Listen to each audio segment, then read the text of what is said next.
Hi everyone, welcome back. Welcome to this mental model series. आज इस mental model series के अंदर we will try to understand Indian economy theme. Indian economy theme CAPF assistant commandant exam के लिए बहुत important है। हर साल तकरीबन आपको मिनिमम एक क्वेश्चन मिलता है और मैक्सिमम 3 क्वेश्चन तक आपको इंडियन इकोनॉमी से मिले हैं। वो मैं आपको दिखा दूंगा कहाँ कहाँ पे आए हैं। तो मिनिमम मैं बताऊं, इस एग्जाम में अगर मैं इंडियन इकोनॉमी थीम की औकात बताऊं तो 20 नंबर मिनिमम है। इंडियन इकोनॉमी प्रिपेयर करना पड़ेगा आपको। साथ में ही इंडियन इकोनॉमी प्रिपेयर कैसे करनी है, क्या करंट ओरिएंटेड ज़्यादा करना है या फिर बेसिक फंडामेंटल इकोनॉमी के ज़्यादा करने हैं, उसके बारे में भी डिस्कशन करूंगा in the end of the lecture. But before that आपको ये देखना पड़ेगा भाई इंडियन इकोनॉमी से किस टाइप के क्वेश्चन आ रहे हैं, क्या उसमें लिख सकते हैं, क्या हमारी थॉट प्रोसेस होनी चाहिए। यूपीएससी ये क्वेश्चन पूछ रहा है तो क्यों पूछ रहा है, क्या बहुत ही बेसिक पूछ रहा है या करंट अफेयर से रिलेटेड पूछ रहा है, ये आपको देखने की जरूरत है। तो यही हम मेंटल मॉडल सीरीज के अंदर पता लगाने की कोशिश कर रहे हैं। मेन आइडिया है इस सीरीज का कि आप कुछ गलत ना पढ़े, आप नोट्स के पीछे ना भागे, आप बस सिर्फ लेक्चर्स के पीछे ना भागे, आप भागे तो एक्सेलेंस के पीछे। आप ये जरूर पता लगा ले एटलीस्ट यूपीएससी की डिमांड क्या है। इन सीरीज से, इस पर्टिकुलर लेक्चर से मैं यही कन्वे करना चाहता हूं कि यूपीएससी की डिमांड क्या है। और मार्केट में वट एवर इज प्रमोटेड, वो उनको जो पता है उस हिसाब से आपको डिक्टेट करना चाहते हैं। लेकिन मैं चाहता हूं कि आप जो है यूपीएससी की डिमांड के हिसाब से अपने आप को प्रिपेयर करें, ना कि किसी टेस्ट सीरीज के, ना कि किसी कोचिंग इंस्टीट्यूट की रिकमेंडेशन के हिसाब से। So go with the previous year question. UPSC के जो प्रीवियस ईयर क्वेश्चन है ना, उसी से हम शुरुआत करेंगे। सबसे पहले हम देख लेते हैं भाई previous year question of CAPF 2024, 2024 का जो है ना, वो देख लेते हैं एक बार। 2024 के अंदर क्वेश्चन आप देखोगे, सबसे पहले पहला ही क्वेश्चन है इंडियन इकोनॉमी का, digital economy, opportunities and challenges. Digital economy, उसकी अपॉर्चुनिटीज क्या है और उसके चैलेंजेस क्या है।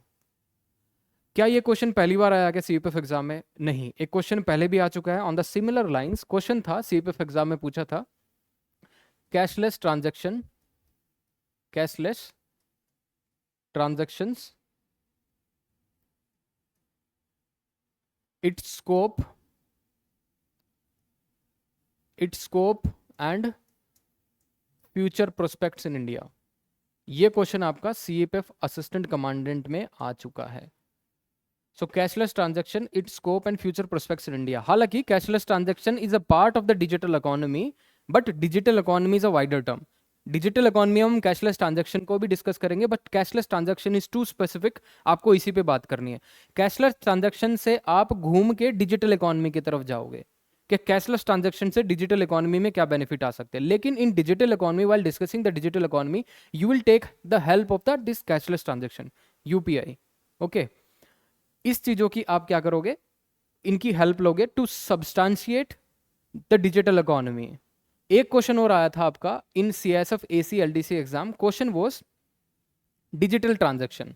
ध्यान से सुन लो, क्वेश्चन था, let me write it here, question was digital transactions are not practicable in India. ये क्वेश्चन आपका सीआईएसएफ एसीएलडीसी के अंदर पूछा गया। क्या ये क्वेश्चन बहुत ज़्यादा डिफरेंट है कैशलेस ट्रांजैक्शन से? जब हम कैशलेस ट्रांजैक्शन जब पढ़ेंगे, जैसे मैंने क्वेश्चन अभी लिखा था, cashless transaction, its scope and future prospects India, जब हम उसके फ्यूचर प्रोस्पेक्ट्स की बात करेंगे तब हम बताएंगे कि इंडिया के अंदर अभी कैशलेस ट्रांजैक्शंस इतने ज़्यादा सक्सेसफुल नहीं है, because there is a some sort of inequality. Digital literacy है, इंफ्रास्ट्रक्चर कहीं पे नहीं है, डिजिटल डिवाइड है, उन चीज़ों पे हम बात कर सकते हैं जब हम digital transactions are not practicable in India, उसके बारे में बात करेंगे। तो डिजिटल इकोनॉमी पे दोबारा आ जाते हैं, इस टॉपिक को डिस्कस कर लेते हैं भाई। डिजिटल इकोनॉमी क्या हमें अपॉर्चुनिटीज देती है और उसके साथ क्या चैलेंजेस आते हैं। Digital economy, government of India का भी एक प्रोग्राम था, जैसे आप देखोगे डिजिटल इंडिया करके। अब डिजिटल इंडिया में गवर्नमेंट ऑफ इंडिया ने बोला कि हम क्या है आपको ई गवर्नेंस देंगे। ई गवर्नेंस का मतलब है you can utilize maximum service of the government through just 1 click. आप घर बैठे ही सारी चीज़ों को एक्सेस कर सकते हो। सपोज आपको एलपीजी सिलेंडर बुक कराना है, अब आप फ़ोन पे कर सकते हो। आपको मोबाइल का बिल भरना है, लैंडलाइन का बिल भरना है, बीएसएनएल के अगर आप सब्सक्राइबर हो, अगर आपको बिजली का बिल भरना है तो ऑनलाइन कर सकते हो, पहले बहुत बड़ी लाइनें लगती थी। अगर आपको ट्रेडिंग करनी है, अगर आपको अपना प्रोडक्शन जो है, जो भी एग्रीकल्चर का भी देखोगे आप, वो भी ई नेम से होता है, तो आप अपनी सेल परचेज जो है ऑनलाइन प्लेटफॉर्म पे कर सकते हो। ये हमारे डिजिटल इंडिया का एक मिशन है। डिजिटल इंडिया में there is a e governance, digital India में there is a adoption of technology, ये भी एक फीचर है डिजिटल इंडिया का, अडोप्शन ऑफ टेक्नोलॉजी। तीसरा जो इंपॉर्टेंट फीचर है डिजिटल इंडिया का, दैट इज इंटरनेट,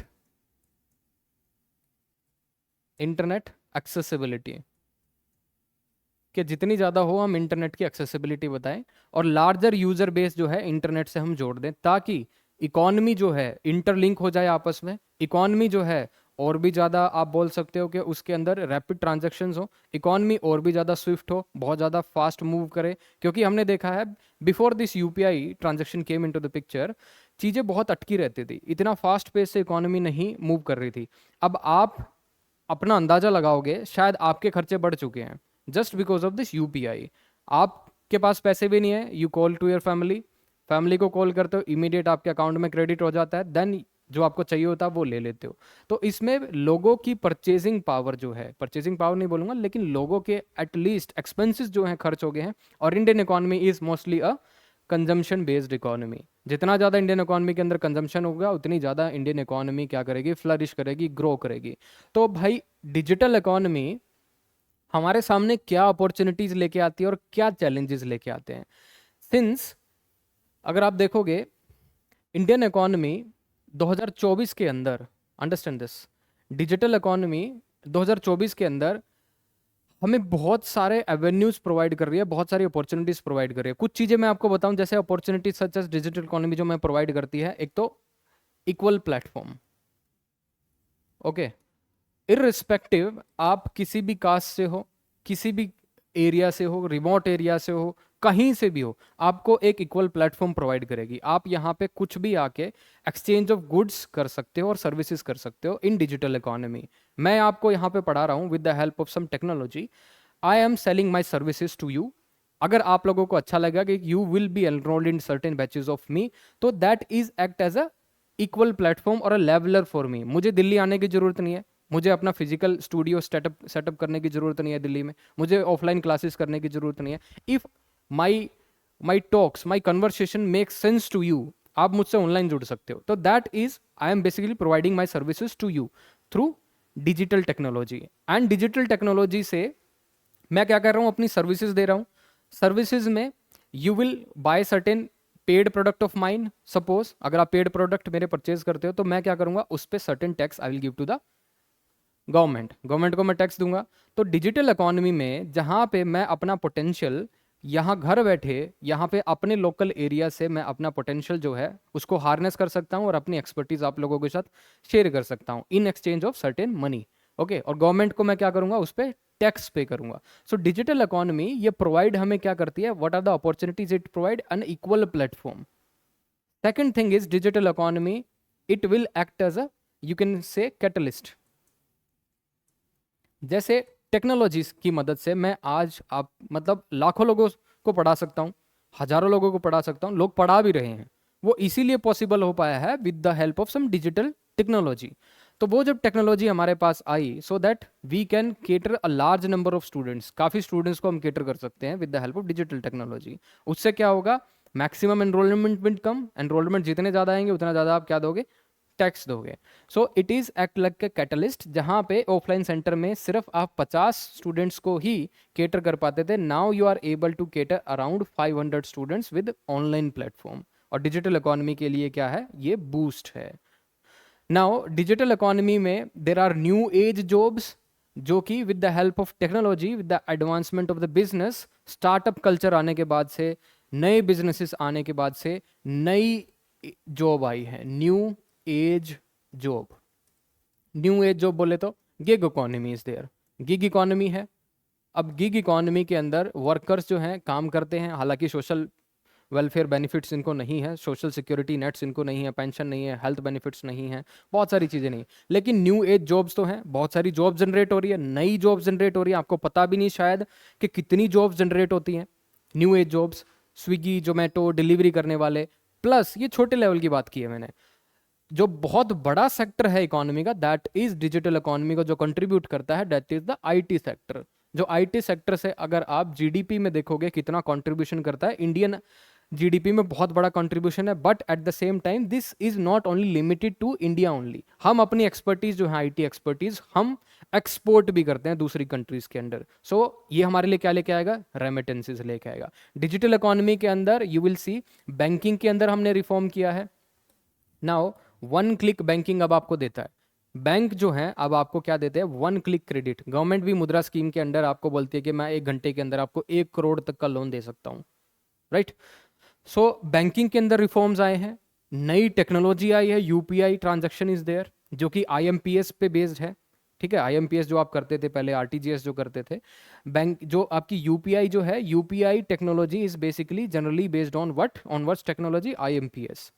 तो बैंकिंग के अंदर रिफॉर्म आए हैं, यूपीआई ट्रांजैक्शन इज देयर, ज़्यादा लोगों को केटर करना ही गवर्नमेंट का क्या है, एक मेन एजेंडा है। तो डिजिटल इकोनॉमी के अंदर बैंकिंग सिस्टम को ओवरहॉल करना, फाइनेंशियल इंक्लूजन करना, लोगों को बैंकिंग सेक्टर के अंदर लेके आना, फाइनेंशियली उनको इंक्लूड करना, उनको क्रेडिट फैसिलिटी प्रोवाइड करना, so that this digital economy will more flourish, ठीक है। तो यहां तक आपको समझ में आ गया। But there are certain challenges, digital economy के चैलेंजेस क्या हैं, चैलेंजेस पे थोड़ा बात कर लेते हैं। देखो मैं यहाँ पे बहुत ज़्यादा डिस्कशन नहीं करूंगा because there is no end to it, और मुझे लगभग 20-25 टॉपिक डिस्कस करने हैं। तो चैलेंजेस की बात देखिए, चैलेंजेस डिजिटल इकोनॉमी को क्या क्या चैलेंजेस है। First of all infrastructure challenges देख सकते हैं, इंफ्रास्ट्रक्चर चैलेंजेस फिजिकल भी हो सकते हैं भाई, ओके, फिजिकल भी। इंफ्रास्ट्रक्चर चैलेंजेस के अंदर you can talk about technological challenges भी हो सकते हैं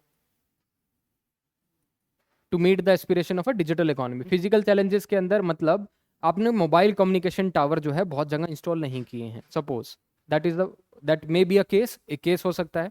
second thing is technological innovation इतना ज़्यादा नहीं है, 5G का रोल आउट कहीं जगह पे नहीं हुआ है अभी तक, तो 3G भी नहीं पहुंचा है किसी जगह पे, 4G भी पूरा कंप्लीट रोल आउट नहीं हुआ है, लेकिन 5G शुरुआत कर दिया गया है, ठीक है। तो there is a certain I would say obstacle with respect to technology, क्योंकि इंफ्रास्ट्रक्चर में technology is very important, physical presence of certain things is also important, but technology is also called as an great enabler. तो ये है infrastructure issues हैं, challenges जो अगर digital economy की बात करें। दूसरा देखें, देर is a digital divide, digital divide की बात करें बिकॉज सिंस दिस टेक्नोलॉजी, जो हमने शुरुआत की थी इस टेक्नोलॉजी की, डिजिटल इंडिया मिशन की, हमने इस बेसिस पे की थी कि ये जो टेक्नोलॉजी होगी ये इंक्लूसिव होगी, कि कोई भी इसको एक्सेस कर सकता है, लेकिन एक्सेस तो तभी करेगा ना जब इंटरनेट का पेनिट्रेशन होगा। अगर हम इंटरनेट पेनिट्रेशन रेट देखें तो अर्बन एरियाज के अंदर it is nearly 58%, 51 to 58%, but in rural areas at the same time internet penetration rate कितना है, 28%। तो डिजिटल डिवाइड है रूरल एरियाज के अंदर और अर्बन एरियाज के अंदर, that is there, so that is a one challenge. Second challenge is digital literacy. हाल फिलहाल में अगर आप देखोगे डिजिटल लिटरेसी जो है देश के अंदर बहुत कम है, लोगों को नहीं पता किस हिसाब से इस पर्टिकुलर टेक्नोलॉजी को हार्नेस करना है। आज भी आप अगर एग्रीकल्चर में जो लोग इन्वॉल्व हैं, फार्मर्स से लेके आड़ती से लेके, उनको नहीं पता ई नैम पे कैसे काम किया जाता है, उनको नहीं पता क्रेडिट फैसिलिटी का फायदा कैसे उठाया जा सकता है। तो बहुत सारे आप बोलोगे लूप होल्स भी हैं सिस्टम के अंदर, उनको भी हम प्लग कर देंगे, कोई बात नहीं, but there are certain challenges जो कि आपको देखना है, that is digital illiteracy is there. ये हो गया। और डिजिटल इकोनॉमी की तरफ गवर्नमेंट ये जो है मूव करी क्यों रहे हैं, बिकॉज अगर हम इंटरनेट सब्सक्राइबर देखें in country like India, internet subscriber बहुत ज़्यादा फास्ट पेस से बढ़ रहे हैं। 2017 की रिपोर्ट बताऊं, 2017 में इंटरनेट सब्सक्राइबर 35 करोड़ थे, लेकिन 2024 के अंदर बाय द टाइम मार्च आया, अब हमारे पास 95 करोड़ इंटरनेट सब्सक्राइबर हैं। अब जब इतने ज़्यादा इंटरनेट सब्सक्राइबर हैं और इतनी ज़्यादा ई कॉमर्स प्लेटफॉर्म्स है और इतनी ज़्यादा through digital economy you can target the audience, particular audience को टारगेट कर सकते हो, अपना प्रोडक्ट जो है सेल कर सकते हो, सर्विसेज दे सकते हो, बहुत सारी चीज़ें कर सकते हो। इंस्टाग्राम पे आप कुछ भी देख लीजिए, आज के टाइम में हर एक चीज़ को मार्केटाइज किया जा रहा है, हर एक चीज़ को कमोडिटी बनाने की कोशिश की जा रही है। वो क्यों हो रहा है? Because of this enabler technology. जो टेक्नोलॉजी है डिजिटल टेक्नोलॉजी, उसको हार्नेस करके हम अपनी इकोनॉमी को और भी ज़्यादा बेहतर कर रहे हैं। कुछ ऐसे प्रोडक्ट थे जो कि मेन स्ट्रीम में नहीं थे, उन प्रोडक्ट्स को भी डिजिटल टेक्नोलॉजी की हेल्प से हम सेल कर सकते हैं और हमारी डिजिटल इकोनॉमी इसमें क्या होगी, इंप्रूव होगी और भी ज़्यादा एक्सेलरेट करेगी. So that is there. तो इंटरनेट सब्सक्राइबर इंक्रीज हो रहे हैं. और चैलेंजेस के बारे में बात कर लेते हैं. इंफ्रास्ट्रक्चर इश्यूज देख लिया, डिजिटल डिवाइड देख लिया, उसके साथ digital illiteracy is a issue for India. Now will see challenges. और क्या है चैलेंजेस देखते हैं. Cyber issues.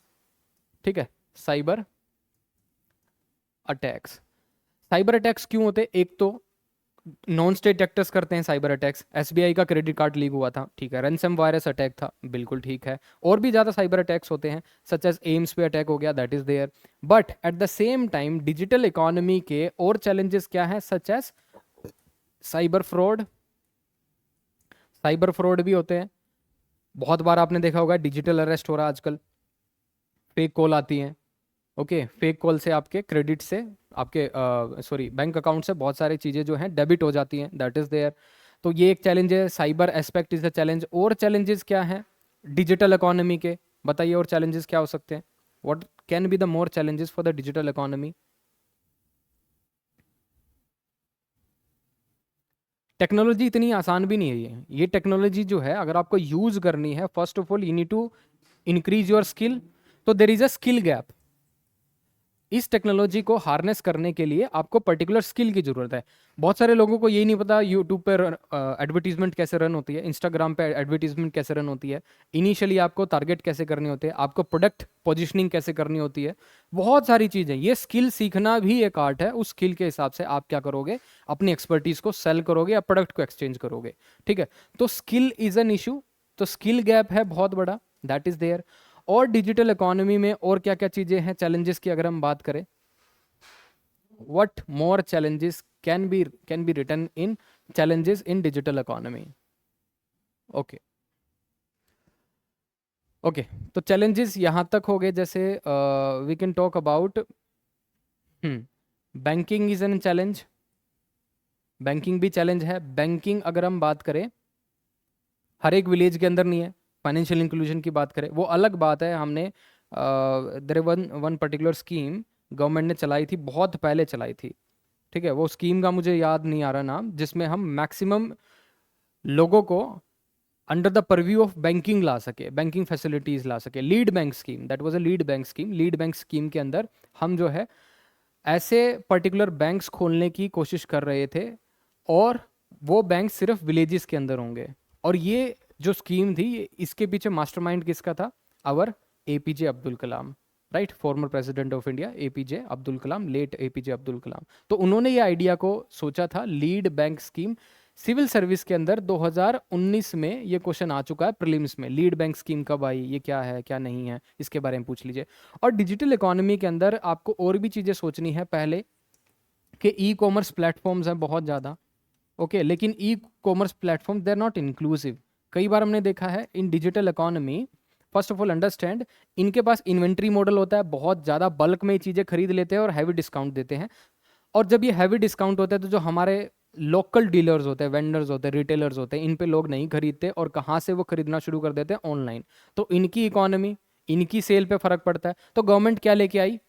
Open network for digital commerce, ONDC. इस ओएनडीसी के अंदर small retailers, small owners, small industry जिसने सेटअप की है एमएसएमई के under, they can go on this particular ONDC. ONDC पे जाके वो अपने प्रोडक्ट को पब्लिश करेंगे, वहाँ पे अपलोड करेंगे. उसके ऊपर बहुत सारी आप बोल सकते हो कि I would say what do we call it in Hindi, बोली लगेंगी. फिर अगर किसी भी परचेजर को वो ठीक लगा तो परचेजर प्लस सेलर, बायर और सेलर दोनों के एक्सपेक्टेशन मीट होते हैं तो वहाँ से वो बिक जाएगा. तो वहाँ पे उनको e commerce website Amazon, Flipkart, यहाँ पे जाने की ज़रूरत नहीं है. गवर्नमेंट ने ही शुरू कर दिया है ओएनडीसी. ओके, तो एक ये चीज़ है. तो यहाँ पे जो चैलेंजेस था विद रिस्पेक्ट टू जो बिग प्लेटफॉर्म्स थे, ये बहुत बड़ा कट लेते थे. तो इसको बाईपास करते हुए गवर्नमेंट ने क्या किया है? ओएनडीसी शुरू कर दिया, open network for digital commerce. So that is there is no I would say limit on discussing this topic. बहुत लंबा हो जाएगा तो मैं डिजिटल इकोनॉमी को यहीं पे ख़त्म करता हूँ. Now what we do is will try to understand other question also. ये देखिए, ये क्वेश्चन आपके प्रीवियस क्वेश्चन है सीपीएफ एग्जाम में जो आ चुके हैं. Starting with the impact of falling value of rupee, impact of falling value of rupee on Indian economy. 2023 के अंदर क्वेश्चन आया था, 2023 2023 के अंदर क्वेश्चन आया था। लेकिन मुझे अभी एक इंटरेस्टिंग चीज़ याद आ गई है, वो मैं आपको डिलीवर करना चाह रहा हूँ। पिछले क्वेश्चन पे एक बार दोबारा देखते हैं। Digital economy opportunities and challenges, question एक आपका सीएपीएफ एग्जाम में आया था। Question was net neutrality is must for digital India. ध्यान से देखो, वही दिखा देता हूं मैं। Net neutrality is must for digital India. Okay, see the question number 4।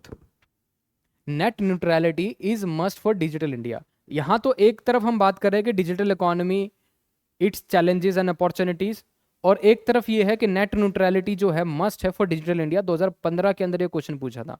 एक तरफ क्वेश्चन पूछा जा रहा है cashless transaction, its scope and future prospects in India. एक तरफ क्वेश्चन पूछा जा रहा है digital transactions are not practicable in India. एक ये क्वेश्चन आ रहा है। तो भाई डिजिटल इकोनॉमी, इंडियन इकोनॉमी के अंदर जो भी नई चीज हो रही है ना, वो उससे क्वेश्चन बनता है। जीएसटी से भी क्वेश्चन बना है। तो जो भी ऐसी टेक्नोलॉजी आ रही है जो कि वाटरशेड चेंज लेके आ रही है आपकी इंडियन इकोनॉमी के अंदर, भाई उसको तो छोड़ो ही मत, उसको आपको समझना पड़ेगा। अब मुझे बताओ और कौन सी चीजें हैं जो टेक्नोलॉजी आई हैं that has marked an watershed movement for the Indian economy development. Aadhaar is there, direct benefit transfer is there, JAM trinity is there, financial inclusion के लिए जन आधार योजना इज देयर, जनधन योजना इज देयर। ये सारी चीजें हैं, राइट। तो ये क्या है? डिजिटल पब्लिक गुड्स हम इनको बोलते हैं। तो ये डिजिटल पब्लिक गुड्स जो है इंडियन इकोनॉमी को और भी ज्यादा बूस्ट करने में काम आएगा। तो मुझे इतना ही बताना था कि नेट न्यूट्रलिटी जो है आप डिजिटल इकोनॉमी से कनेक्ट कर सकते हो। Now moving to the impact of falling value of rupee on Indian economy.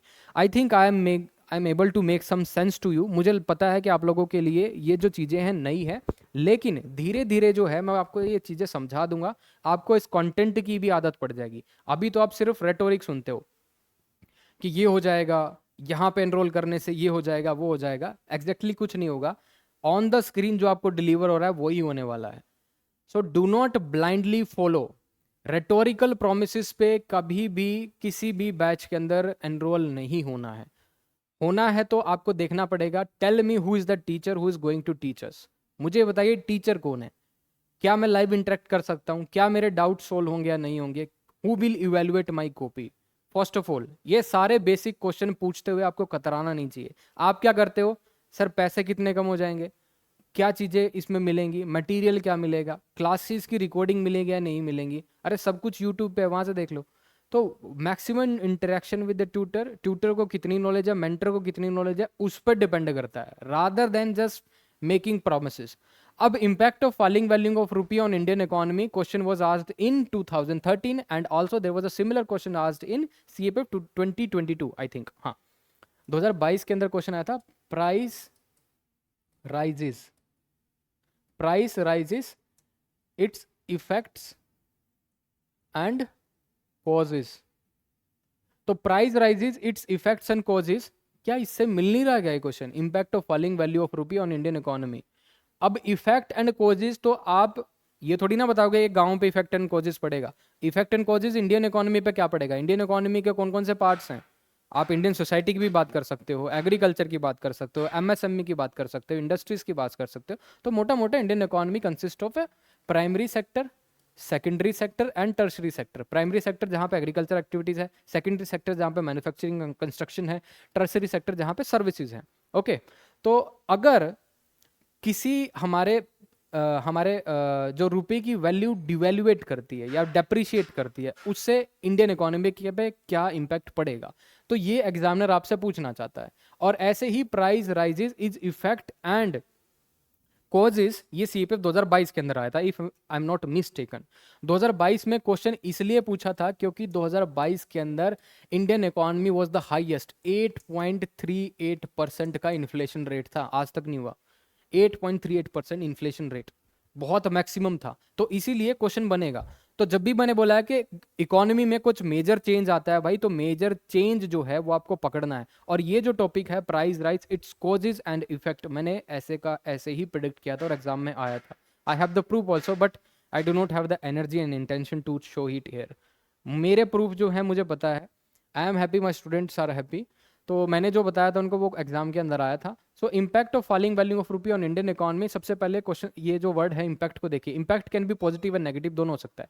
अब अगर आप अपनी करेंसी को डिवैल्यूएट करते हैं, डिवैल्यूएट कौन करता है? गवर्नमेंट करती है। जैसे इंडियन गवर्नमेंट ने भी कई बार किया होगा, या फिर चाइनीज गवर्नमेंट ने भी करती है, चाइनीज गवर्नमेंट जनरली करती है टू मैनिपुलेट करने के लिए इंटरनेशनल मार्केट को। क्योंकि जब आप अपनी करेंसी को डिवैल्यूएट करोगे, आपके एक्सपोर्ट जो हैं बढ़ जाते हैं। जब आपके एक्सपोर्ट बढ़ेंगे तो क्या होगा? फॉरेक्स आएगा, फॉरेन रिजर्व्स आएंगे। ओके, पैसा आपके पास ज्यादा आएगा। और चाइनीज इकोनॉमी टोटली क्या है? एक्सपोर्ट ओरिएंटेड है, इंपोर्ट बहुत कम करती है वो। तो चाइनीज इकोनॉमी क्या करती है, चाइना क्या करती है, अपनी करेंसी को मैनिपुलेट करती है, उसको डिवैल्यूएट करती है। और डिवैल्यूएशन करना किसके ऊपर होता है? By the own country. एक ही कंट्री उसको अपनी करेंसी को डिवैल्यूएट कर सकती है टू सम एक्सटेंट, उसको मैनिपुलेट करके। दूसरी चीज होती है कि अगर हमें अपने पैसे की कीमत गिरानी है, वो होती है automatically, that is depreciating. Depreciating, जैसे इंडिया के रूपी को हम डॉलर से कंपेयर करते हैं, हर दिन वो डॉलर से और रूपी का कंपैरिजन होता है, और वो चेंज होता है, फ्लक्चुएट करता है। तो इंडियन वैल्यू जो है, इंडियन रूपी जो है, वो क्या करता है? डेप्रिशिएट करता है, माय डियर। तो depreciation depends upon the market, market forces पे डिपेंड करता है। बट डीवैल्यूएशन जो है that depends upon the government. Government उसको डिवैल्यूएट कर सकते हैं एट सर्टेन टाइम्स, मैनिपुलेट करके भी। तो impact of falling value of rupee on Indian economy, अगर वो डेप्रिशिएट कर रहा है तो that is not a good sign. अगर डेप्रिशिएट कर रहा है इंडियन इकोनॉमी, क्योंकि इसमें जो फॉरेन इन्वेस्टमेंट होती है, उनके सेंटीमेंट्स हर्ट होते हैं। उनको लगता है कि जो पर्टिकुलर कंट्री है उनकी इकोनॉमी अच्छी नहीं कर रही, हम वहां पे इन्वेस्ट करें क्यों? इफ रूपी इज डेप्रिशिएटिंग मोर, तो फॉरेक्स कम हो जाएगा, फॉरेन डायरेक्ट इन्वेस्टमेंट कम आएगी, फॉरेन पोर्टफोलियो इन्वेस्टमेंट कम आएगी, एफआईआई भी कम आएगी, सारी चीजें कम हो जाएंगी। That is there. अगर डेप्रिशिएट और करेगी, अगर suppose there is a one particular case of Zimbabwe, आप जिम्बाब्वे का एग्जांपल ले लीजिए, जहां पे उन्होंने क्या किया था? मैक्सिमम प्रिंट कर दिया पैसा। एक ऐसा लीडर आया बहुत बेवकूफ, उन्हें बोला आपको क्या चाहिए बताओ, कुछ भी आपको चाहिए मैं दूंगा, व्हाट डू यू वांट? किसी को गाड़ी चाहिए, पैसे लो। तो उन्होंने क्या किया?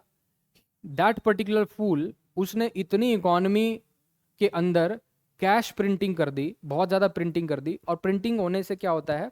आपकी इकोनॉमी की हेल्थ जो है डिग्रेड करती है, बिकॉज आरबीआई मॉनिटर करता है कि मार्केट के अंदर कितना इकोनॉमी है, मतलब मार्केट के अंदर कितना पैसा है। अगर पैसे को ही कंट्रोल नहीं कर पाए, अगर पैसा बहुत ज़्यादा हो गया तो there would be more demand, demand बहुत ज़्यादा होगी, लेकिन सप्लाई तो उतनी है। अगर सप्लाई कम है, डिमांड ज़्यादा, ऑटोमेटिकली क्या होगा? इन्फ्लेशन बढ़ेगी। तो जिम्बाब्वे के अंदर इन्फ्लेशन इतनी ज़्यादा बढ़ गई क्योंकि वहां पे बहुत ज़्यादा क्या था? बहुत ही ज़्यादा पैसा हो गया मार्केट के अंदर, और डिमांड बहुत ज़्यादा होगी, और सप्लाई इतनी ज़्यादा थी नहीं। फिर क्या हुआ? फिर क्या हुआ? What happened? Just a second guys. लोग फिर जनरली एक लॉरी फुल करके, मतलब जिसको हम रेडी बोलते हैं, उस रेडी में कैश डाल के ब्रेड खरीदने जा रहे थे इन जिम्बाब्वे। ऐसा ही वेनेजुला के अंदर भी हुआ, लोग इतने सारे पैसे लेके एक वाटर बॉटल खरीदने जा रहे थे। तो ये भी हमारे सामने एक बहुत बड़ा मुद्दा है।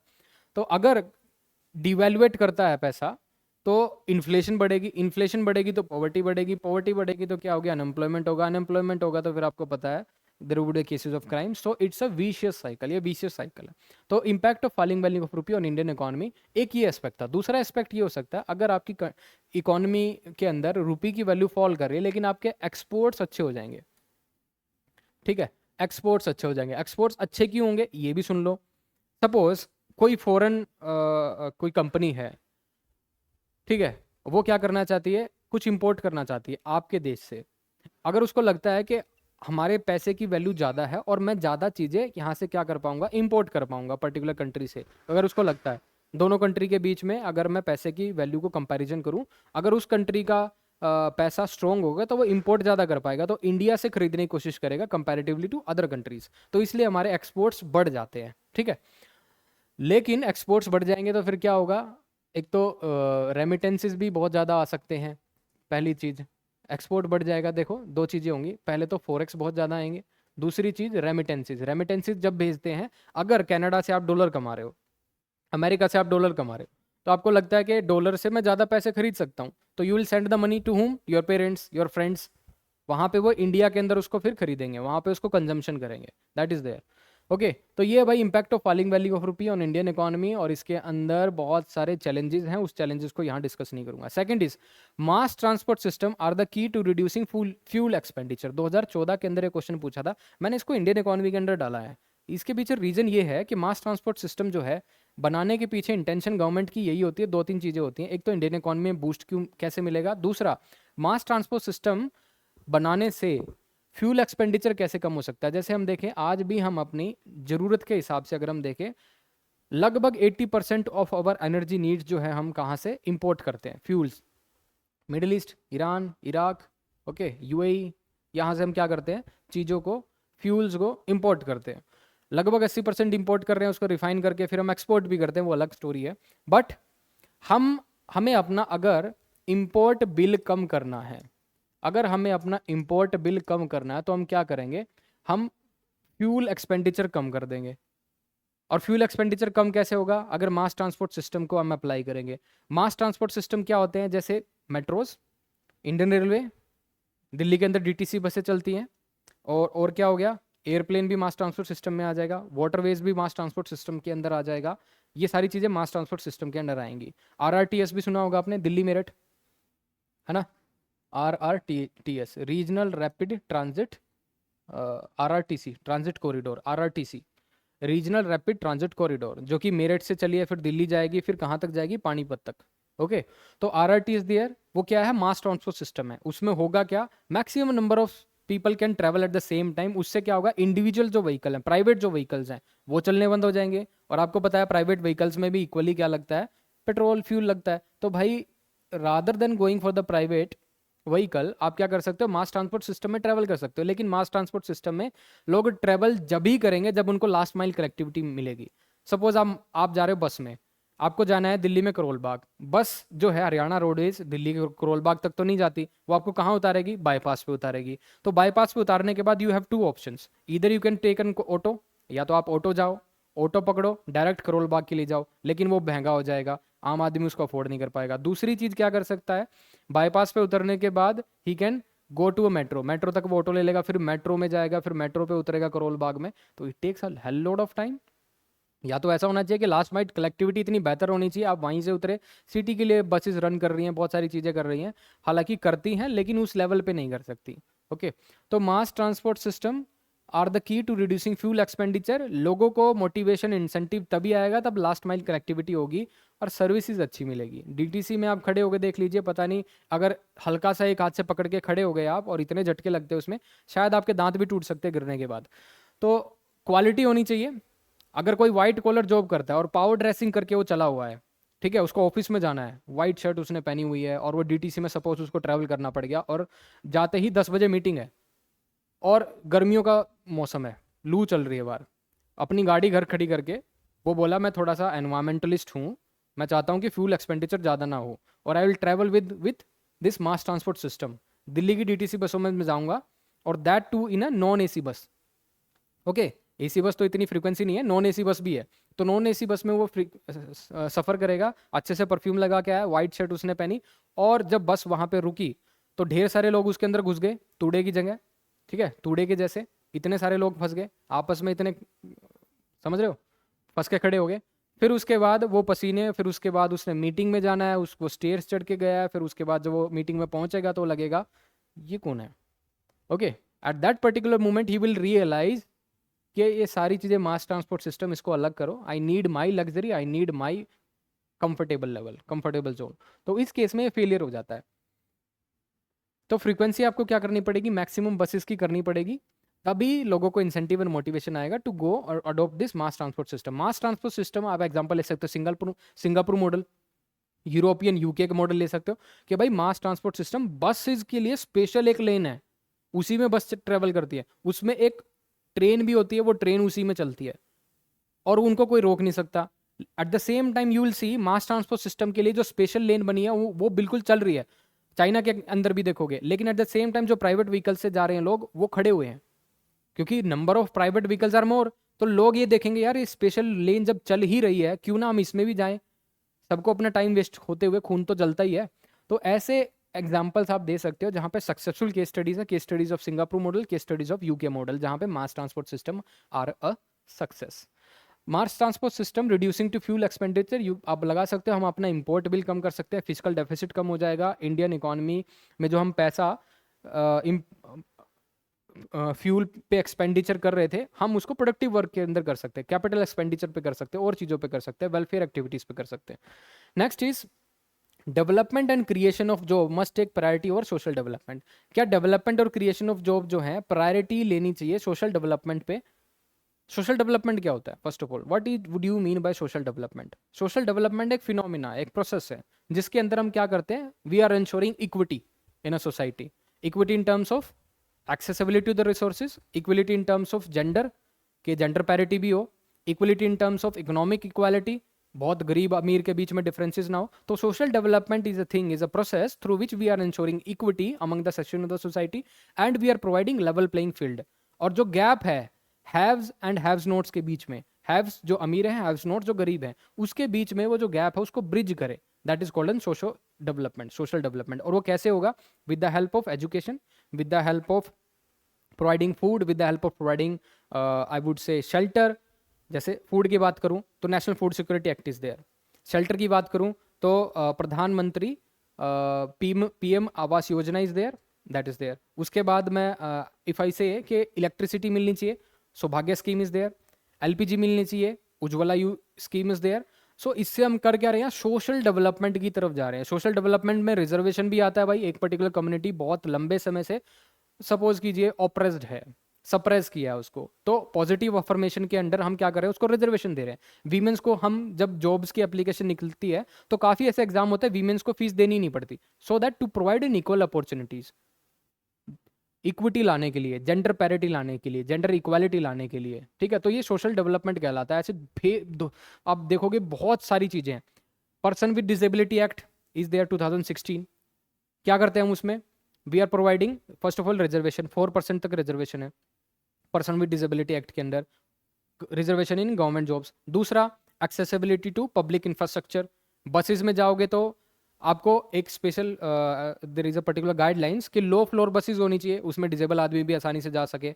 मेट्रो में मूव करोगे तो वहाँ पे आपको एक पर्टिकुलर अटेंडेंट मिलेगा अगर आप फिजिकली जो है कैपेबल नहीं हो, आपको लोकोमोटिव डिसेबिलिटी, आप मूव नहीं कर सकते, तो एक व्हील चेयर आएगी आपके लिए, अटेंडेंट आएगा आपको वो मेट्रो से लेके और बाहर तक छोड़ के जाएगा।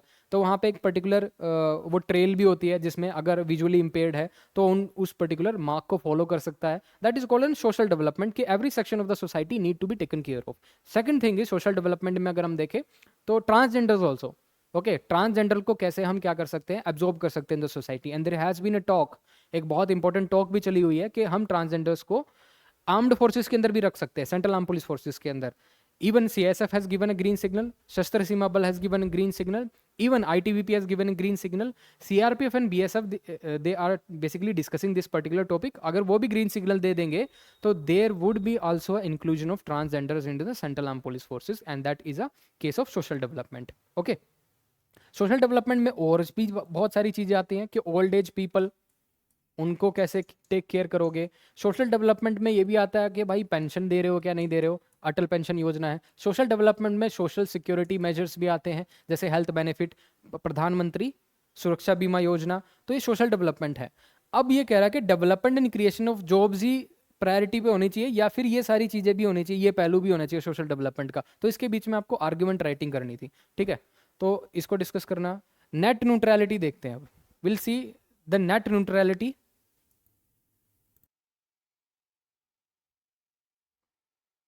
तो under net neutrality if you see it, अगर हम नेट न्यूट्रलिटी को देखें, why it is must for digital India, कि नेट न्यूट्रलिटी जो है डिजिटल इंडिया के लिए मस्ट क्यों है? भाई इतना तो आपको पता होना चाहिए।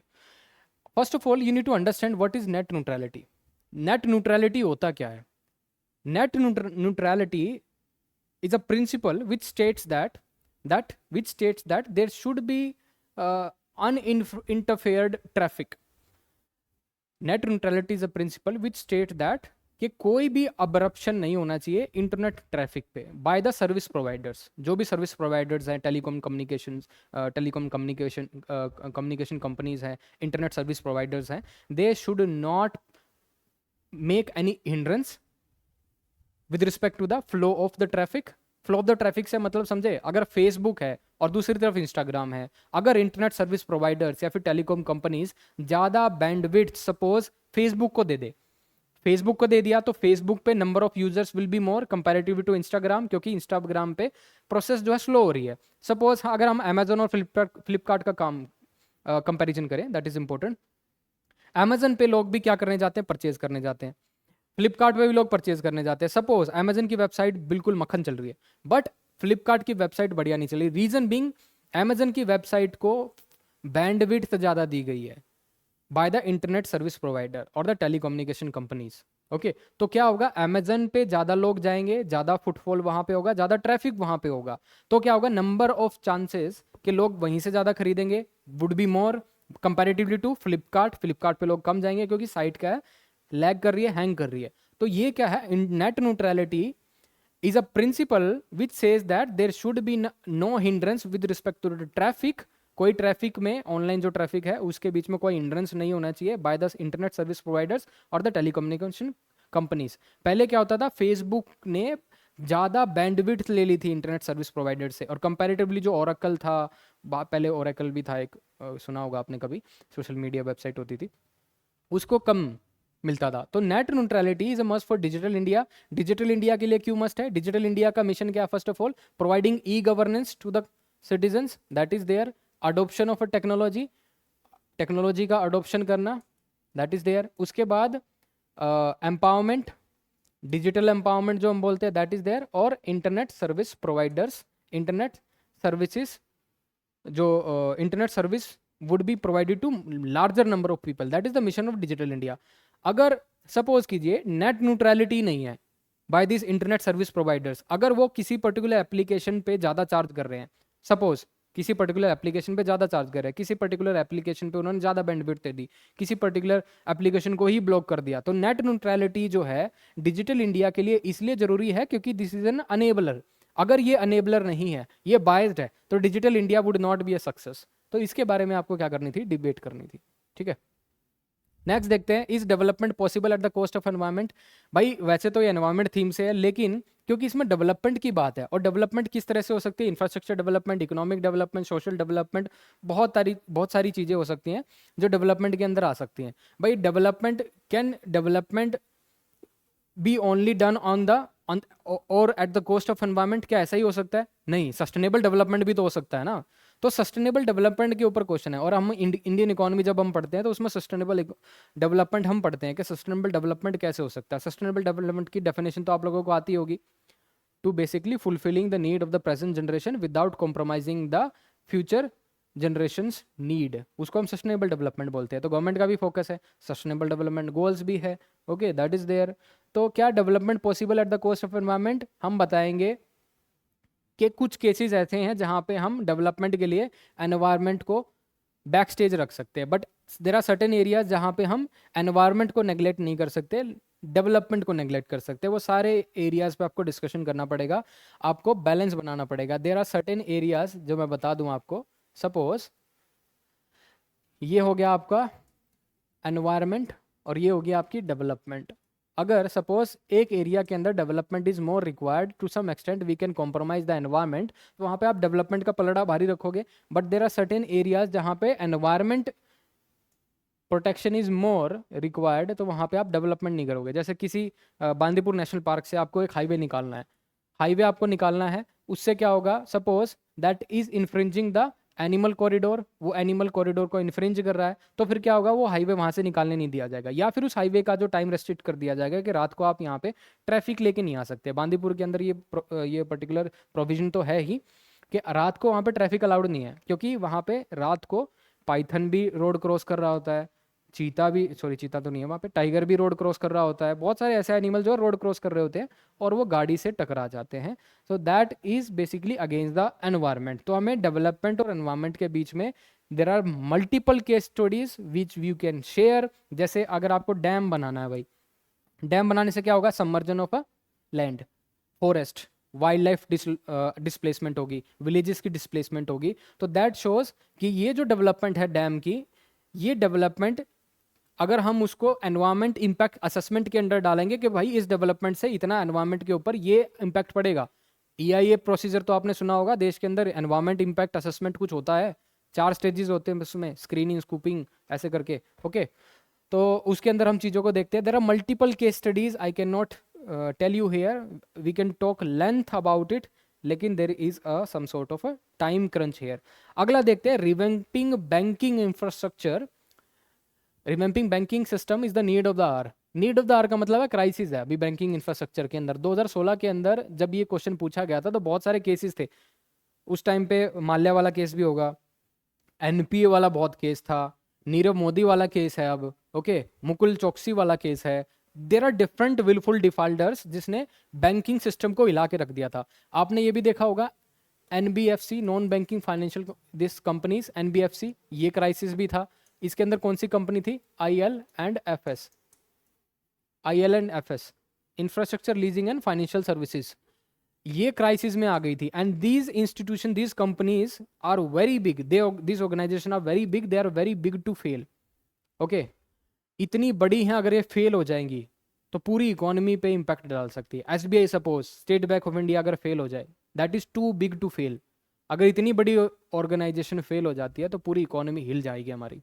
तो बैंकिंग इंफ्रास्ट्रक्चर को उसको रिवैम्प क्यों करना है? Because there are certain things attach to this our banking system which is holding it, जो इसको अभी भी होल्ड किए हुए है। सपोज बैंकिंग सिस्टम के अंदर एनपीएस बहुत ज़्यादा है, एक टाइम पे तो 8% तक एनपीए हो गया था, अभी तो 3.8% चल रहा है current state of NPA in India. That is to some extent reasonable है एनपीएस। तो बैंकिंग सिस्टम के अंदर एनपीए बहुत ज़्यादा होने से क्या प्रॉब्लम बनेगी? तो बैंकिंग सिस्टम को रिवैम्पिंग करने के लिए क्या करना चाहिए so that this issue will not percolate. Banking system में अगर आप देखोगे, हम कई बार क्या करते हैं, लोन वेव कर देते हैं। लोन वेवर, फार्मर्स के लिए लोन वेव कर देते हैं। लोन वेव कर देते हैं तो क्या होता है, these banking institutions come under stress. हालांकि गवर्नमेंट उनको पैसा देता है बैंकिंग इंस्टीट्यूशंस को, क्योंकि किसानों के जो लोन माफ होते हैं वो गवर्नमेंट ही तो अपनी जेब से भरता है। और गवर्नमेंट अपनी जेब से कहाँ, वो टैक्स पेयर्स की मनी है। अब टैक्स पेयर्स तो मरता रहता, ना उसको रोड मिलते ना कुछ मिलते, वो सारा कुछ freebie, subsidies, tax subsidies, इन सभी चीज़ों में वो चला जाता है, राइट। तो टैक्स पेयर्स को कुछ नहीं मिलता। टैक्स पेयर्स को अगर गाड़ी खरीदनी होती है तब टैक्स देना पड़ता है, टैक्स पेयर को अगर टोल टैक्स क्रॉस करना होता है तब टैक्स देना पड़ता है, टैक्स पेयर को अगर खाना खाना होता है तब टैक्स देना पड़ता है। सर्विसेज मत पूछो बस। So revamping our banking system is the need of the hour. That is the question. Why do we need to revamp our banking system? Because there are certain willful default. There are certain cases like this non-banking financial companies, IL&FS, infrastructure leasing and financial services, वो वाला case आप लिखोगे, नीरव मोदी, मुकुल चौकसी और the king Fisher airlines का जो था माल्या वाला केस आप लिखोगे। Then you will tell banking system को ठीक करने के लिए क्या क्या कर सकते हैं। There is a one particular thing that is called an asset reconstruction companies which handles bad loans. Okay, जो बैड लोन्स को हैंडल करता है। Bad banks are also there. Okay, bad banks और ARC जो है asset reconstruction company, to some extent similar है लेकिन इनके अंदर डिफरेंस है। बट ये कर सकते हैं हम total overhauling of the banking के अंदर। और क्या क्या कर सकते हैं, there are certain clauses which in we need to seek. जैसे RBI ने क्या करवाया था, RBI ने एक पर्टिकुलर बैंक को बैन कर दिया था to lend more further money. कौन सा था उस बैंक का नाम, मुझे आप बताओगे कमेंट बॉक्स में, मुझे अभी क्लिक नहीं कर रहा। बट RBI ने जब ये किया था तो ये प्रॉम्प्ट करेक्टिव एक्शन के अंदर किया था, प्रॉम्प्ट करेक्टिव एक्शन PCA के अंडर किया था, कि किसी भी बैंक को एडवाइज कर सकता है, किसी भी बैंक को वो सर्विलियंस कर सकता है, किसी भी बैंक को वो बोल सकता है कि भाई you can not land further loans, क्योंकि आपकी जो कंडीशन है अलाउ नहीं कर रही है, आपकी जो क्रेडिट अभी जो पोटेंशियल है वो इतना नहीं है। ओके, तो दैट इज देयर। ये हो गया हमारा बैंकिंग से। Now another is cashless transaction scope and future prospects in India. I will not take this topic क्योंकि ये ऑलरेडी डिस्कस हो चुका है डिजिटल में। India versus China in the context of emerging economies in South East Asia. देखो ये question जो है इंपॉर्टेंट है, इकोनॉमी का भी क्वेश्चन है, IR का भी क्वेश्चन है, दोनों आपस में कनेक्ट हो रहे हैं। अब ये India versus China in the context of emerging economies, you will see it in South East Asia की बात हो रही है ना। हाँ, south Asia, not south East Asia, in south Asia. South Asia में कौन कौन सी कंट्रीज आती है? पाकिस्तान। साउथ एशिया में कौन कौन सी कंट्रीज आती है? इंडिया। तो मैं यहाँ पे इसको लिख देता हूँ, साउथ एशिया में Pakistan is there, South Asia में Maldives is there, South Asia में Sri Lanka is there. Okay, South Asia में Myanmar is there, South Asia में Bangladesh is there. Okay, Pakistan की बात करूँ तो पाकिस्तान में लगभग बिग टिकट प्रोजेक्ट जो है जैसे सीपेक हो गया, ग्वादर पोर्ट्स डेवलपमेंट हो गया, that is taken by the China.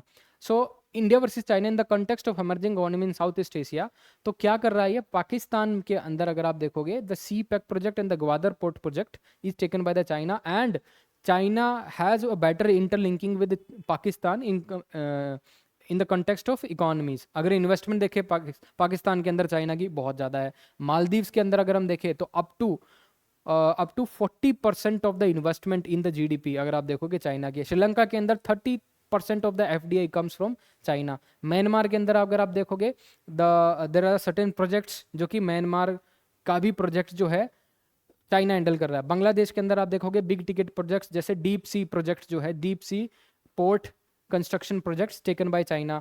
Bangladesh को सबमरीन सेल करनी हो, it is sold by China, तो दैट इज देयर। ये चीज़ें आपको एक पता होनी चाहिए। दूसरा, India versus China in the context of emerging economy में, जैसे चाइना की there are certain economies policies such as BRI is there, one belt one road initiative that is there.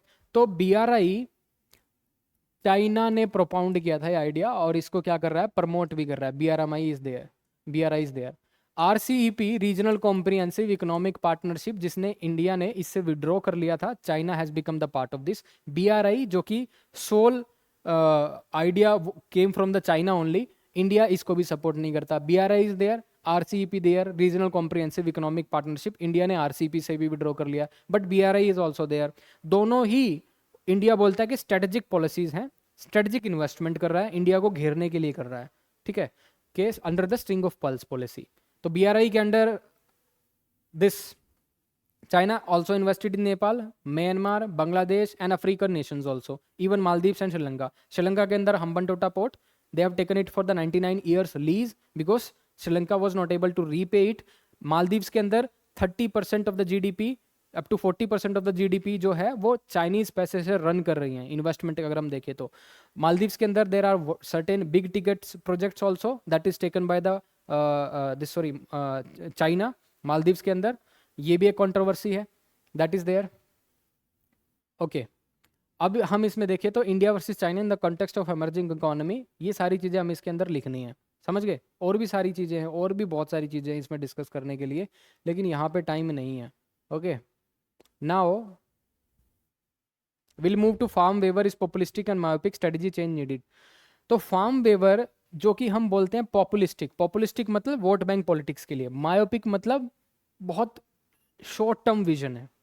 तो फार्म वेवर हालांकि हम वोट बैंक पॉलिटिक्स के लिए करते हैं, वोटर्स बैंक के लिए करते हैं, मायोपिक है, शॉर्ट टर्म है, इंडियन इकोनॉमी के लिए खतरा है, फाइनेंशियल सिक्योरिटी के लिए खतरा है, हमें क्या स्ट्रेटजी चेंज करनी चाहिए। फिर हम बात करेंगे भाई फार्म वेवर जो है अगर एक्सेप्शनल सिचुएशन है तो हम कर सकते हैं, अगर क्लाइमेट क्राइसिस हो गया, एग्रीकल्चर फेलियर हो गया, then we can resort to certain farm waiver, उसमें कोई बुराई नहीं है। अदरवाइज अगर आप वोट बैंक पॉलिटिक्स के लिए कर रहे हो, अगर आप सिर्फ पॉपुलिस्टिक पॉलिसीज के लिए कर रहे हो, that is a bad thing. RBI ने भी बोला है कि अगर फार्म वेवर ऐसे कंटिन्यूसली करते चले गए तो इंडियन इकोनॉमी के लिए बहुत बड़ा खतरा है। और कौन कौन सी स्टेट है जहां पे सबसे ज़्यादा फार्म वेवर होता है? Karnataka, Maharashtra, MP. Okay, maximum number of time farm waiver यहीं पे होते हैं, मेनली इन कर्नाटका। 18,000 करोड़, पता नहीं कितना करोड़ था फार्म वेवर किया था उन्होंने। तो फार्म वेवर एक पॉपुलिस्टिक क्यों है, मायोपिक क्यों है, स्ट्रेटजी चेंज क्यों करनी चाहिए? सबसे पहले तो हमें मुद्दे पता लगाने पड़ेंगे कि फार्म वेवर होता क्यों है।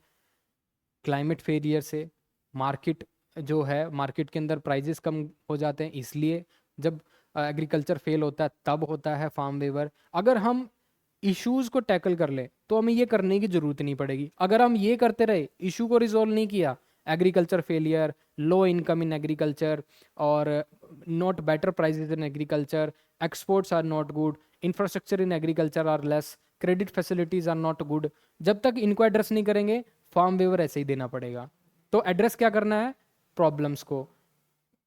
अनएम्प्लॉयमेंट बोल सकते हो, एग्रीकल्चर के अंदर बहुत ज़्यादा है, डिस्गाइज्ड अनएम्प्लॉयमेंट बोल सकते हो। तो हम क्या कर सकते हैं, उस एक्सेस लेबर फोर्स को हम किसके अंदर कन्वर्ट कर सकते हैं? मैन्युफैक्चरिंग सेक्टर के अंदर, ठीक है। तो हमें फार्म वेवर की जरूरत नहीं पड़ेगी। अगर एक घर में से 15 लोग एक खेत में काम कर रहे हैं, जरूरत है सिर्फ 4 लोगों की, जो बाकी जो 11 लोग होंगे वो डिस्गाइज्ड अनएम्प्लॉयमेंट के अंडर आते हैं, उसको बाकी वर्कफोर्स को हम स्किल करके, स्किल इंडिया मिशन के अंडर ट्रेन करके मैन्युफैक्चरिंग सेक्टर में पुश कर सकते हैं, या फिर उनकी एक्सपर्टीज हम एक्सपोर्ट कर सकते हैं। जाओ इसराइल, जाओ कनाडा, जाओ मिडल ईस्ट, जहाँ जाना है जाओ। Okay, so that is there. तो farm waiver is populistic and myopic. Populistic और मायोपिक में थोड़ा सा मायोपिक में और देख लेते हैं। अगर फार्म वेवर कंटिन्यूसली होता रहा तो क्या होगा? Banks will become reluctant to lend money to the farmers next time. अगर विलफुल डिफॉल्ट हो रहा है, सपोज फार्मर पे ही नहीं कर रहा और गवर्नमेंट बाद में आके फार्म वेवर कर देती है, लोन वेवर कर देती है, तो next time what this banks will do, अगर एग्रीकल्चर रिलेटेड कोई लोन लेने आएगा तो पहले हाथ जोड़ लेगा, भाई मैं नहीं दूंगा। इससे क्या होगा? जो ऑलरेडी जो ठीक ठाक जिनका क्रेडिट हिस्ट्री थी फार्मर्स की, उनको भी लोन मिलना मुश्किल हो जाएगा। या फिर ऐसे कोई फार्मर्स जो लैंडलेस फार्मर्स है लेकिन इंटेंशन उनकी ठीक है, वो लोन पे करना चाहते हैं, तो वो भी मारे जाएंगे इस चक्कर में। ठीक है, तो फार्म वेवर, पॉपुलिस्टिक, मायोपिक, बहुत सारी चीजें इसके अंदर डिस्कस करने के लिए, I will not discuss it here. Next is from economic growth to wellbeing a paradigm shift. देखो इकोनॉमिक ग्रोथ क्या होता है? जीडीपी, जीडीपी बहुत ज़्यादा होना, दैट इज देयर। डेवलपमेंट होना, that is called as an economic growth.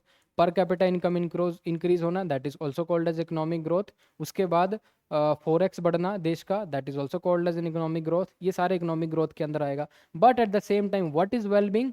Wellbeing is prosperity, prosperity of the society. Wellbeing is human development index better होना। Wellbeing is multi dimensional poverty index जो है वो better होना। Wellbeing is happiness index के अंदर हम अच्छा score कर रहे हो, happiness index. Okay, wellbeing is gender parity is there, that all these things fall under the wellbeing. ये होता है हमारा वेलबींग। ओके, सोशल डेवलपमेंट बोल सकते हैं इसको इनडायरेक्टली। तो फ्रॉम इकोनॉमिक ग्रोथ, आज़ादी के बाद से जहाँ मैक्सिमम फोकस हमारा इकोनॉमिक ग्रोथ पे था, जहाँ मैक्सिमम फोकस हम किस पे करना चाहते थे भाई? शुरू में तो एग्रीकल्चर डेवलपमेंट पे दिया, सेकंड 5 ईयर प्लान में हमने इंडस्ट्रीज पे दिया, ठीक है, तो हमारा मैक्सिमम फोकस इकोनॉमिक ग्रोथ पे था। इंक्लूसिव ग्रोथ जैसी तो कोई टर्म थी ही नहीं हमारी इकोनॉमी में, वो तो हमारी कौन सी 5 ईयर प्लान के अंदर आई है? That is a question for you.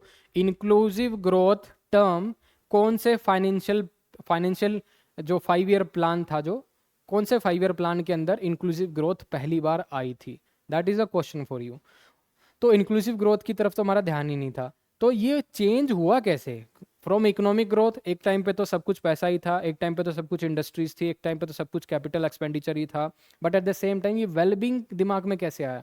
ये कैसे आया कि एयर पोल्यूशन भी कोई चीज़ होती है, राइट टू लाइवलीहुड भी कोई चीज़ होती है, right to live with dignity भी कोई चीज़ होती है? ओके, ये चीज़ कहाँ से आई?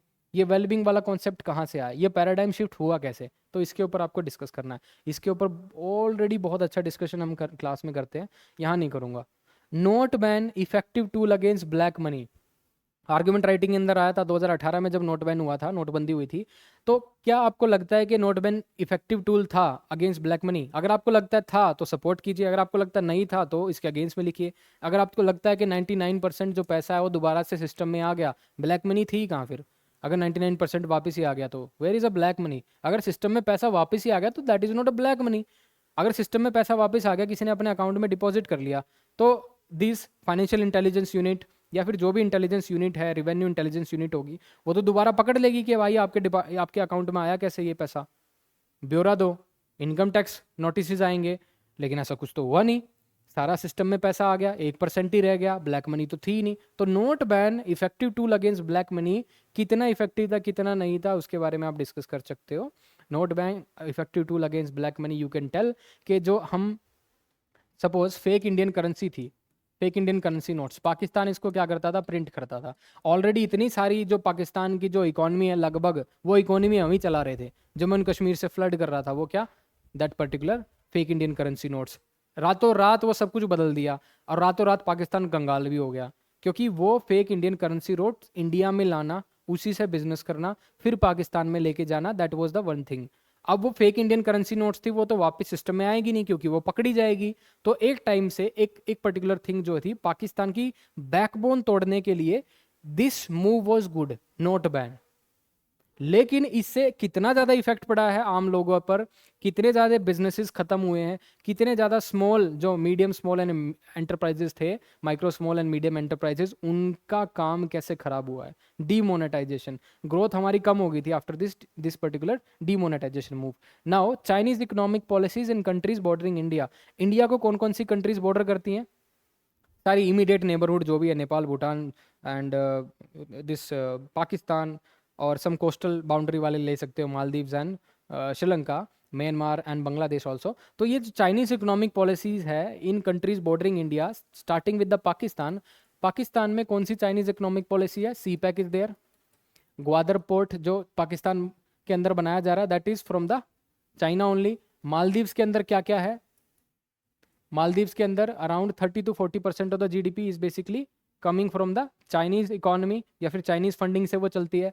इंफ्रास्ट्रक्चर प्रोजेक्ट्स भी जो है, जीएमआर कंट्रोवर्सी सुनी होगी आपने, जीएमआर कंट्रोवर्सी। पहले जो जीएमआर इंडिया की एक फर्म है, वहाँ पे उसको एक बहुत बिग टिकट एक इंफ्रास्ट्रक्चर बनाने को मिला, एक प्रोजेक्ट उसको मिल गया, लेकिन चाइना की कंपनी ने दोबारा से बिडिंग करवाई वहाँ पे, और वो जो जब गवर्नमेंट चेंज हो चुकी थी तो जीएमआर का प्रोजेक्ट कैंसिल कर दिया, चाइनीज कंपनी को वो दे दिया। तो जीएमआर कंट्रोवर्सी इज देयर, तो Chinese economic policy is there. Sri Lanka की बात करें तो Hambantota port is there 99 years lease पे। लाइन ऑफ क्रेडिट भी देता है चाइना, किसको? श्रीलंका को। श्रीलंका के अंदर फाइनेंशियल क्राइसिस था, चाइना ने भी हेल्प की, इंडिया ने भी हेल्प की। तो these Chinese economies which basically affecting India in their neighbourhood, तो इंडिया के लिए बहुत बड़ा मुद्दा बन सकता है। जैसे हुआ क्या, ये क्वेश्चन पूछा क्यों था, इसके पीछे बैकग्राउंड बता देता हूँ। बैकग्राउंड इज 2020 के अंदर आता है कोविड। कोविड आने के बाद डिसरप्शन बहुत ज़्यादा हो जाता है। डिसरप्शन होने से क्या होगा, जो स्मॉल कंपनीज थी वो दिवालिया होगी, वो क्या होगी, बंद होगी। तो चाइनीज इकोनॉमी, चाइनीज कंपनी क्या कर रही थी, उन जो बैड कंपनीज थी उनको परचेज करने की कोशिश कर रही थी, दैट इज देयर। अब आप देखिए जो जितनी भी कंट्रीज थी, सपोज मालदीव्स, नेपाल, यहाँ पे जितनी भी कंट्रीज थी जो कि डिस्ट्रेस्ड सेल कर रही थी अपनी कंपनी को खुद ब खुद टू द चाइना, तो वो जो डिस्ट्रेस सेल किया आफ्टर द कोविड, फिर गवर्नमेंट ने ये बोला कि ये जो कंपनीज जो सेल हो रही हैं चाइना को, और हमारे जो लिंकेजेस थे इस कंपनी के साथ, अब क्या करेंगे, हम इन कंपनीज के साथ डीलिंग नहीं करेंगे। That is a very important thing जो कि कोविड के बाद हुआ। आप लोगों को ये अलग सी बात लग रही होगी, लेकिन ये रियलिटी है। एमएचए ने नोटिफिकेशन निकाला था, मिनिस्ट्री ऑफ होम अफेयर्स ने, कि जो भी हमारी नेबरिंग कंट्रीज है, नेबरिंग कंट्रीज के अंदर अगर कोई कंपनी एक्वायर करती है, उस कंपनी को एक्वायर किया जाता है बाय एनी चाइनीज फर्म्स, उसके साथ हम डायरेक्ट जो है बिजनेस नहीं करेंगे। ऑटोमेटिक रूट के थ्रू पहले एफडीआई आती थी इंडिया में। देर आर सर्टेन एरियाज जहाँ पे there would be N automatic route FDI, okay, automatic route के थ्रू एफडीआई आती थी, लेकिन इंडिया ने बोला कि वी रिक्वायर्ड और this companies required a approval from the government of India. अब आपको अप्रूवल लेना पड़ेगा अगर आपको इंडिया के साथ बिजनेस करना है, if that particular company is taken over by home, Chinese company, ठीक है, और Chinese government. Second thing is, India ने और क्या किया, चाइनीज इकोनॉमिक पॉलिसीज को काउंटर करने के लिए इन अवर नेबरहुड इंडिया ने एक और चीज की बहुत important, that is origin of the product. हमने ये क्लोज लगा दी, हमें पता लगाना चाहिए कि ये जो प्रोडक्ट आ रहा है, सपोज हम नेपाल से इंपोर्ट कर रहे हैं, तो हमने पता होना चाहिए ये कंट्री ऑफ ओरिजिन कौन सा है इस पर्टिकुलर प्रोडक्ट का। तो जब हमें पता लग गया कि कंट्री ऑफ ओरिजिन चाइना है, तो फिर हम जो है उन जैसे प्रोडक्ट्स को मेजरली इंपोर्ट नहीं करते हैं। लेकिन जब हमारा नेपाल के साथ ओपन बॉर्डर है, नेपाल के साथ कोई भी डॉक्यूमेंट्स नहीं हमें दिखाना पड़ता, in exchange of goods, in exchange of people, documentary evidence is not required with Nepal, and Nepal is the only state जहाँ, only country sorry, where documentary evidence is not required. तो चाइना क्या करता था, नेपाल को वो प्रोडक्ट दे देता था, नेपाल के थ्रू वो इंडिया में एंटर करता था और इंडिया की डोमेस्टिक मार्केट को वो हिला के रख देता था। ऐसे ही श्रीलंका के थ्रू जो चाइनीज प्रोडक्ट थे श्रीलंका में एंटर करते थे, और India has some sort of FTA, free trade agreement with this countries, तो एफटीए के थ्रू वो इंडिया में आ जाते थे। तो इंडिया की डोमेस्टिक इकोनॉमी, डोमेस्टिक रिटेलर्स और सप्लायर्स थे, उनको बहुत दिक्कत होती थी इसमें। तो these are Chinese economic policy in countries bordering India. Work from home, a boon और बैन। नेक्स्ट देखते हैं, work from home, a boon और बेन। क्या बून है या बेन है? कोविड क्राइसिस हुआ, कोविड क्राइसिस होने के बाद हमने ने देखा कि with the help of technology हम जो है अपनी इकोनॉमी को अभी भी रन कर सकते हैं। तो कंसेप्ट आया वर्क फ्रॉम होम, अभी हाइब्रिड चल रहा है, हाइब्रिड कंसेप्ट, लेकिन वर्क फ्रॉम होम में बहुत सारे फायदे हुए में। पहला फायदा बून क्या था कि भाई वीमेंस जो थी, फर्स्ट ऑफ ऑल वीमेंस का लेबर फॉर पार्टिसिपेशन कम था, लेबर फोर्स पार्टिसिपेशन कम था वीमेंस का। तो अगर उनको घर से ही काम मिले, सपोज उनको मूव ना करना पड़े दूसरी किसी स्टेट्स के अंदर, दूसरे किसी एरिया के अंदर, क्योंकि जनरली वीमेंस की मोबिलिटी जो है उस पर रोक लगाई जाती है। वीमेंस को इतना जल्दी अलाउ नहीं किया जा सकता कि आप दूसरी जगह जाके आसानी से काम कर लो, दैट इज देयर। तो इस केस में क्या हुआ, work from home it act as a enabler. जो कंपनीज आपको ऑनलाइन हायर करेंगी, वर्क फ्रॉम होम ही आपको करना है, तो जेंडर इक्विटी इससे एस्टेब्लिश हो गई और फीमेल लेबर फॉर पार्टिसिपेशन जो रेट था वो भी बढ़ गया। दूसरी चीज जो थी, it is a boon work from home because it save some sort of money, आपके लिए पैसा भी बचाएगी। क्योंकि सपोज आप आईटी कंपनी में काम करते हो और आप हरियाणा के और बेंगलोर में आपको रहना पड़ेगा, Bangalore is a costly place to live, accommodation बहुत ज़्यादा होगा, accommodation cost would be there, बहुत सारी चीज़ें होंगी, तो आपके पास कुछ पैसा बचेगा, you will get some surplus money. वो surplus money where you will spend, either you can spend on your livelihood, sorry on your lifestyle, आप लाइफस्टाइल पे उसको यूज कर सकते हो, either you can spend on child education, either you can spend on health, either you can spend on parents, geriatric care, इन सारी चीज़ों पे आप वो पैसा खर्च, जो आपका अकोमोडेशन में होता था, रेंटल में जाता था, वो आपका पैसा बच के सरप्लस इनकम को आप क्या कर सकते हो, इन पे खर्च कर सकते हो, या फिर आप इन्वेस्ट भी कर सकते हो उसको, आप उसको इन्वेस्ट करोगे, ठीक है, दैट इज देयर। तो ये भी हमारे लिए क्या हो गया, बून हो गया। ओके, तो वर्क फ्रॉम होम, उसके साथ बेन आप इसको इसलिए बोलोगे, कम ही पॉइंट दे रहा हूँ, एक दो पॉइंट दे रहा हूँ, there are multiple 8 to 9 point with respect to boon and ban, लेकिन यहाँ पे पॉसिबल नहीं है। बेन की बात करूँ तो efficiency is compromised, efficiency compromised हुई है, नो डाउट। वर्क कल्चर थोड़ा सा डाइल्यूट हुआ है under this work from home, ये है। उसके बाद unemployment and new education policy and price rise causes and effect. अब अनएम्प्लॉयमेंट और न्यू एजुकेशन पॉलिसीज का हम लास्ट करेंगे, price rises causes and effect जो है मैंने फर्स्ट क्वेश्चन के अंदर डिस्कस कर लिया था, impact of falling value of rupee on Indian economy, तो ये लगभग सेम है। This is the last question for today, unemployment and new education policy, इसको हम थोड़ा सा विल डिस्कस इट अच्छे से।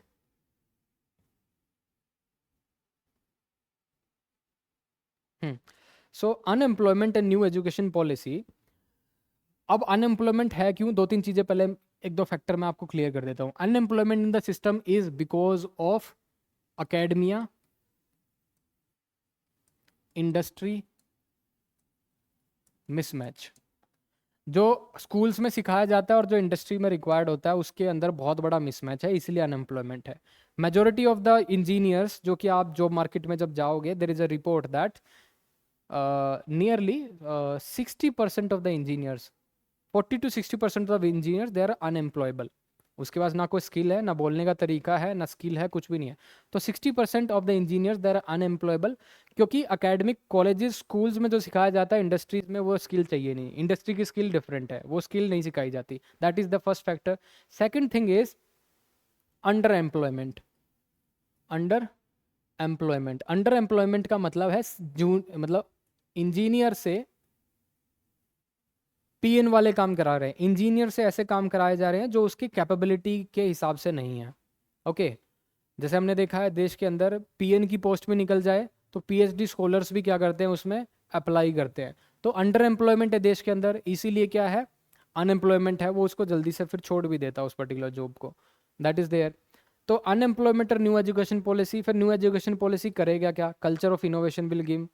न्यू एजुकेशन पॉलिसी के अंदर क्या है, जैसे there are multiple chances of entry and exist, women का एग्जाम्पल ले तो वीमेंस जैसे पढ़ाई छोड़ देती थी पहले, अब वीमेन जो है एग्जिट कर सकती है और बाद में एंट्री भी कर सकती है। सपोज 3 साल की ग्रेजुएशन है, 1.5 साल उसने पढ़ा, तो क्रेडिट उसके जो भी एकेडमिक क्रेडिट होंगे वो उसके पर्टिकुलर एबीसी अकाउंट में क्रेडिट हो जाएंगे।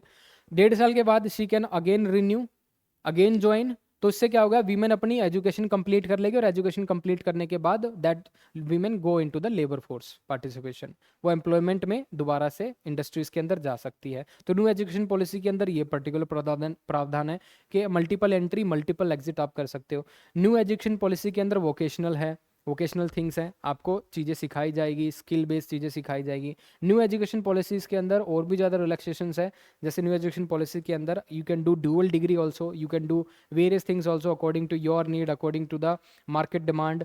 देर is no particular I would say water tight compartment, science का बच्चा ये नहीं ले सकता, वो ये नहीं ले सकता। तो ऐसे हम धीरे धीरे अनएम्प्लॉयमेंट को क्या कर सकते हैं, to some extent we can tackle it. Unemployment एक टाइम पे 8% तक हो गई थी। Centre for monitoring of Indian economy ने बोला था, दिस इज द डेटा। तो अभी जो है current unemployment rate it is nearly 3 to 4%, 3.5% है, लेकिन 3 to 4% of the unemployment rate currently in India. This is one of the factor. Unemployment के और बहुत ज़्यादा फैक्टर्स हैं। अनएम्प्लॉयमेंट के फैक्टर इसलिए भी हैं कि सपोज मैन्युफैक्चरिंग सेक्टर के अंदर जॉब जनरेट नहीं हो रही, तो सबसे बड़ा मैन्युफैक्चरिंग सेक्टर ही है जो लोगों को एब्जॉर्ब कर सकता है। If there is not new setup of manufacturing industries, जब तक वो सेटअप नहीं होंगी तो एब्जॉर्प्शन जो एक्सेस लेबर फोर्स का वो नहीं हो पाएगा। आईटी इंडस्ट्रीज के अंदर you required a lot of skills, वो स्किल्स को एनहांस करने में you required a lot of time. But हम क्या कर सकते हैं, थोड़ा सा स्किल प्रोवाइड करके अंडर स्किल इंडिया मिशन के अंडर इन अनएम्प्लॉयड लोगों को हम स्किल अगर प्रोवाइड करवा देंगे तो उनको मैन्युफैक्चरिंग इंडस्ट्रीज के अंदर इमीडिएट क्या किया जा सकता है, एब्जॉर्ब किया जा सकता है। ठीक है, अब हम देखते हैं भाई मेजर थीम कौन कौन सी अभी हमें समझ में आई है कि इस एग्जाम के अंदर इकोनॉमी थीम के अंदर, इन इकोनॉमी थीम कौन कौन सी इंपॉर्टेंट सब थीम्स है। पहली थीम्स अगर मैं बताऊं कि अनएम्प्लॉयमेंट, अनएम्प्लॉयमेंट इसी से शुरुआत कर लेते हैं। अनएम्प्लॉयमेंट दैट इज देयर, इस मुद्दे को पकड़ लो। दूसरा चीज sustainable development, sustainable development, sustainable development की डेफिनेशन देख लो, इंडिया सस्टेनेबल डेवलपमेंट में किस हिसाब से काम कर रहा है ये देख लो। सस्टेनेबल डेवलपमेंट पे जैसे क्वेश्चन आया था, is development possible at the cost of environment, और development and creation of jobs should take over over social development, एक ये क्वेश्चन आया है, तो वो सस्टेनेबल डेवलपमेंट का ही क्वेश्चन है। Sustainable development is there. उसके बाद आप देखोगे इंडियन इकोनॉमी से और क्वेश्चन, कौन से क्वेश्चन आ रहे हैं। ओके, इंडियन इकोनॉमी से, कोर इकोनॉमी से क्वेश्चन आ रहा है, इन्फ्लेशन से। ओके, इन्फ्लेशन से क्वेश्चन आ रहा है। इन्फ्लेशन आपको तैयार करनी पड़ेगी। जैसे question was price rises, its causes and effect, impact of falling value of rupee on Indian economy, ये क्वेश्चन आ रहा है, तो इन्फ्लेशन इज देयर। और कौन से क्वेश्चन आ रहे हैं इंडियन इकोनॉमी से, India versus China, India versus China in economic sense. India versus China in economic sense आपको आना ही चाहिए। जैसे Chinese economic policies in countries bordering India, economic policies, India versus China in the contest of emerging economy, right. दो question आ गए economy से, तो आपको ये आना चाहिए, इंडिया वर्सेस चाइना आना चाहिए। और बताओ और क्या क्वेश्चन बन सकता है, और कौन सी थीम बन सकती है इंडियन इकोनॉमी की जो कि जनरली आती है। बैंकिंग पे क्वेश्चन आ रहा है, बैंकिंग पे क्वेश्चन आ रहा है, बैंकिंग रिफॉर्म्स पे बार बार क्वेश्चन आ रहा है। कैसे कैसे आ रहा है, कैशलेस ट्रांजैक्शन से आया था, बिल्कुल आया था। डिजिटल इकोनॉमी से क्वेश्चन आ रहा है, बिल्कुल आ रहा है। बैंकिंग रिफॉर्म से, बैंकिंग रिवैम्पिंग के ऊपर क्वेश्चन आया था, बिल्कुल आया था। तो बैंकिंग रिफॉर्म्स कर लो। और कौन सा, और कौन सी थीम है इंडियन इकोनॉमी से, what else you can do in Indian economy, याद करो।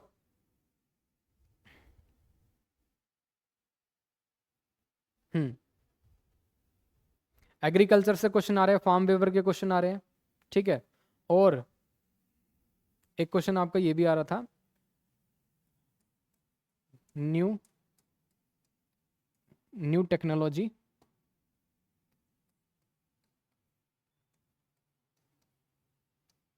Plus economy. कोई भी नई टेक्नोलॉजी जो आ रही है उसका इकोनॉमी पे क्या इंपैक्ट पड़ रहा है। जैसे digital transaction, cashless transactions, digital economy plus net neutrality का impact, net neutrality is must for digital India. तो जो भी नई चीज़ें आ रही है उसका इकोनॉमी पे जो इम्पैक्ट पड़ रहा है, ओके, जो भी इम्पैक्ट पड़ रहा है वो पूछा जा रहा है। जैसे एक क्वेश्चन आया था, financial inclusion is must for, financial inclusion is must for inclusive development, financial inclusion is must for inclusive development. हालांकि वो ह्यूमन राइट इश्यूज में करेंगे, लेकिन financial inclusion is also a part of Indian economy, तो इसको यहाँ पे कर सकते हैं। So this is all guys, Indian economy से इतना ही था। अब मैं समाधान 4.0 के बारे में कुछ आपको बता दूं। Okay, so let me tell you about the Samadhan 4.0। This is yes, समाधान 4.0 that is a comprehensive batch for CAPF AC paper 2 at least. तो पेपर 2 में आपको कोई प्रॉब्लम नहीं आएगी। अगर मैं आपको दिखाऊं in the current Samadhan 4.0 we have done lot of classes, grammar की क्लासेस ऑलरेडी हो चुकी है। Paper 2 classes with respect to essay writing is there are around 17 to 18 classes of internal security has been conducted, okay, have been conducted by me only। हम इसमें live classes करते हैं, live brainstorming करते हैं, ये सारी क्लासेस का आपको रिकॉर्डिंग फॉर्मेट में मिल जाती हैं। तो ये जो अभी मैंने आपको कंटेंट शेयर किया है, ये डिलीवरी जो की है, it is just the tip of the iceberg. Paper 2 में और भी एडवांस लेवल पे अगर आपको तैयारी करनी हो, चीज़ें समझनी हो, आपका कोई आइडिया मुझे बताना है, अगर आपको लगता है कि आइडिया सर वर्क कर सकता है, नहीं कर सकता है, and you need some confirmation bias, you can talk to me. अगर आपको लगता है sir evaluation is not happening at that level, मैंने लास्ट ईयर कहीं पे एनरोल किया था, उस लेवल की इवैल्यूएशन नहीं हो रही है, उस लेवल का इंटरकनेक्शन नहीं हो रहा है, उस तरह के एंगेजमेंट नहीं हो रही है, उस तरह का डिसिप्लिन नहीं बन रहा है, you can connect with me, ये भी एक चीज़ है, ठीक है। So this is particular Samadhan 4.0 batch. Internal security to some extent is completed, now will start with the Indian society. तो नया बैच जो है वो जल्दी लॉन्च होने वाला है, आप उसमें एनरोल कर सकते हो if you want to learn right. Because अगर आप एक बार गलत सीख लेते हो ना, उस चीज़ को अनलर्न करने में आपको बहुत टाइम लग जाएगा। So unlearning and learning is a difficult process. एक बार ही सीखो, सही जगह से सीख लो, वो ठीक रहेगा, right. So this is all, thank you, all the best.